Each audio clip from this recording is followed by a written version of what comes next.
Well, dear class 10th, I'm going to take up a poem, A Tiger in the Zoo. यानी कि एक tiger जू में. हालांकि ये पोएम जो है ये टाइगर के जू में होने के बारे में ही नहीं है, बल्कि इसमें दो तरह की लाइफ बताई गई है. छोटी सी पोएम है, हालांकि मैं इसे पहले भी ले चुका, लेकिन फिर भी इसको एक बार और ले रहे हैं. और इसके बाद कल से हम ग्रामर करेंगे, बेसिक ग्रामर इस बोर्ड पर. तो यहाँ पे poem contrast a tiger in the जू with the tiger in its natural habitat. यहाँ पर टाइगर को कंट्रास्ट किया गया है. कंट्रास्ट देखो, एक शब्द होता है कंपेयर. कंपेयर ये होता है सीधे हम कंपेयर करते हैं कि वो उससे ज्यादा इंटेलिजेंट है, वो उससे ज्यादा मोटा है, वो उससे ज्यादा खूबसूरत है, वगैरह वगैरह.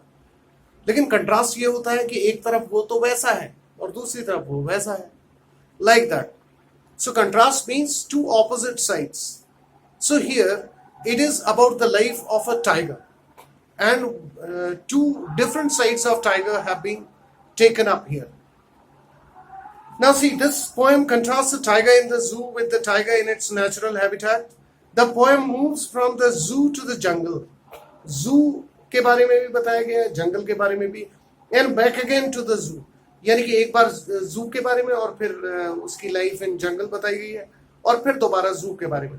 Read the poem silently once and say which stanza speak out about the tiger in the zoo and which ones speak about the tiger in the jungle. यानी कि आप इसको खुद पढ़ के आप खुद एहसास करें कि कौन सा स्टैंजा जो है उसकी लाइफ इन द जू बताता है और कौन सा stanza his life in the jungle. Now friends, he stalks in his vivid stripes. Vivid means clear. Clear. Stripes means वो जो लाइंस होती हैं उसमें, उन्हें स्ट्राइप्स कहते हैं. स्ट्रीक्स भी कहते हैं उन्हें, स्ट्राइप्स भी कहते हैं. यानी कि जो उसमें पीले काले रंग की जो धारियां होती हैं. The few steps of his cage. Cage means a small box which is made of bars, iron bars से जो बना होता है उसे केज कहते हैं, यानी कि पिंजड़ा जिसमें वो रहता है. तो he stalks, stalk is to proudly walk. Here stalk means to proudly walk. In his vivid stripes, in his clear lines, वो जो उसके शरीर में लाइंस होती हैं उन क्लियर लाइंस में वो वॉक कर रहा है. द फ्यू स्टेप्स, केवल कुछ ही कदम ऑफ हिज केज, अपने पिंजड़े के. तो पिंजड़ा जंगल में तो होता नहीं, ये जू के बारे में बताया गया है. So he stalks in his vivid stripes the few steps of his cage on pads of velvet quiet. Pads जो होते हैं उसके पैर के जो तलवे होते हैं वो बहुत सॉफ्ट होते हैं, उन्हें पैड कहा जाता है. वैसे तो बच्चों इसे वो जो पग मार्क्स कहा जाता है, उसके पैरों के निशानों को पग मार्क्स. लेकिन उन्हें वो जो पैड जो है वो जो सॉफ्ट हिस्सा होता है. और on pads of velvet quite, velvet यानी कि मलमल की तरह के वेलवेट है वो, और क्वाइट शांत. बच्चों शांत हालांकि पैड तो नहीं हो सकते, लेकिन राइटिंग का तरीका है कि इन्हें ट्रांसफर्ड एपिथेट कहते हैं. ट्रांसफर्ड एपिथेट, एपिथेट का मतलब है एडजेक्टिव. एडजेक्टिव जैसे हम कहते हैं टायर्ड रोड्स. अब इंसान खुद टायर्ड है, रोड्स नहीं होती हैं टायर्ड, लेकिन हम इस तरह से उनका कंपैरिजन करते हैं और इसको हम ट्रांसफर्ड एपिथेट कहते हैं. लेकिन उसमें जाने की जरूरत नहीं है आपको, लेकिन लिटरेचर में इसे ट्रांसफर्ड एपिथेट कहते हैं. एनीवे, ये एडजेक्टिव जो है जब हम इंसान का एडजेक्टिव दूसरे में लगा देते हैं. और वेलवेट क्वाइट ये पर्सोनिफिकेशन नहीं. इन हिज क्वाइट रेज, और अपनी क्वाइट रेज में, रेज मीन्स एंगर. एंगर किस बात का है? क्योंकि he is in the cage, cage में रखा गया है जंगल का जानवर. जंगल का जानवर which has a habit of running wildly और walking on his own choice, यानी कि at his own free will. जो अपनी इच्छा से घूमना चाहता हो उसे केज में बांध देना. तो यानी कि वो कॉन्फिडेंट तो है, लेकिन एंगर भी है उसके दिल में, और वो क्योंकि उसके लिए बस बहुत लिमिटेड एरिया है जिस पर वो वॉक कर सकता है. In his quiet range Now he should be lurking in the shadow. Lurking means almost seeking, seeing, looking out. In shadow यानी कि shadow में. Sliding through long grass. Sliding means फिसलते हुए इधर उधर से निकल जाना. Through the long grass, लंबी घासों में. देखिए ये जंगल का है. दूसरा स्टेंजा जो है जंगल के बारे में. लर्किंग इन शैडो, शैडो में वेट करता हुआ, कुछ देखता हुआ, तलाशता हुआ. स्लाइडिंग थ्रू लॉन्ग ग्रास यानी कि झाड़ियों से घिसटता हुआ लंबी घासों से. नियर द वाटर होल, और वाटर होल के पास. वेयर प्लम्प डियर पास, जहां से plump. Plump means fleshy, fat and fleshy, यानी कि मोटे मोटे हिरन्स जहां से पास होते हैं. कहने का मतलब ये उसके खाने का साधन जहां से जाता है. यानी कि ये जंगल का सीन है. He should be snarling around houses, यानी कि वो गुर्राता हुआ. Snarl means to express anger and sometimes baring teeth also. जैसे भालू भी करते हैं, जैसे शेर करता है, जैसे टाइगर करता है.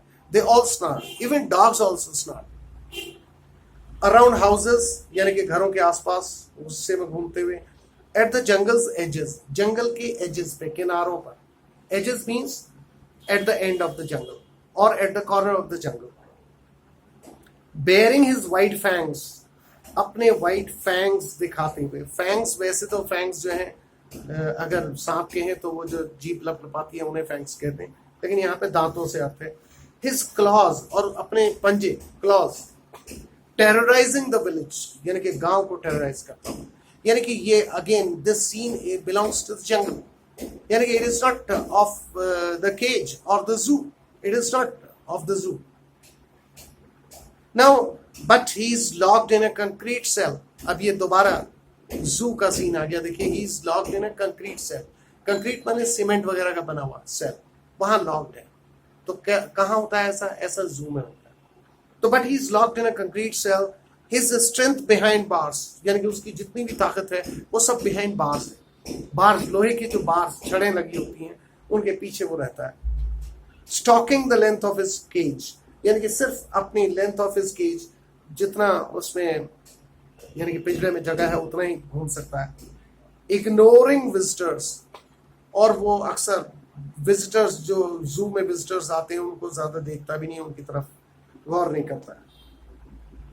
He hears the last voice at night, यानी कि रात को वो आखिरी आवाज सुनता है. अब यहां पर फिर दोबारा जंगल का सीन है. He hears the last voice at night, the patrolling cars. Patrolling means जो पेट्रोल करते हैं. Patrolling means who go on a beat, regular beat.